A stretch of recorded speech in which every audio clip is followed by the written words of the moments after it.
Sledila sam na smještu Regenska. Dobro, izveće da se jedinjeno. Sreću vidu.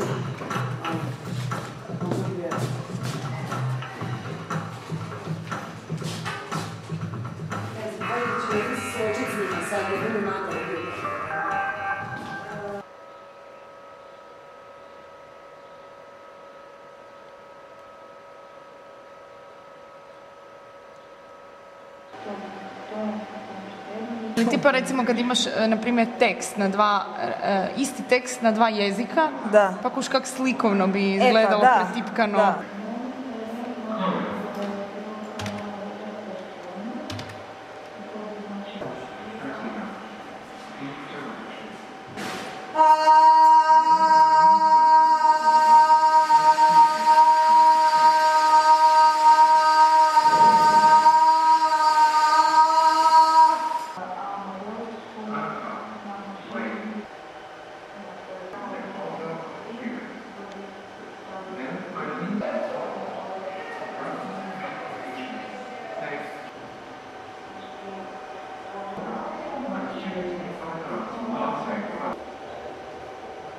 Performansu ljudi s sobom nosili bunu kao početak kune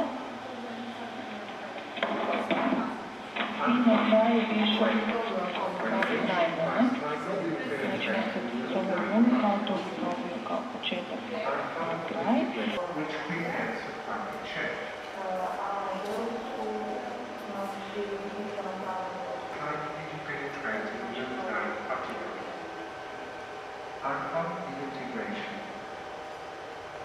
Moje ime je Jelena Kovačević, radim kao asistentica na Učiteljskom fakultetu u Osijeku.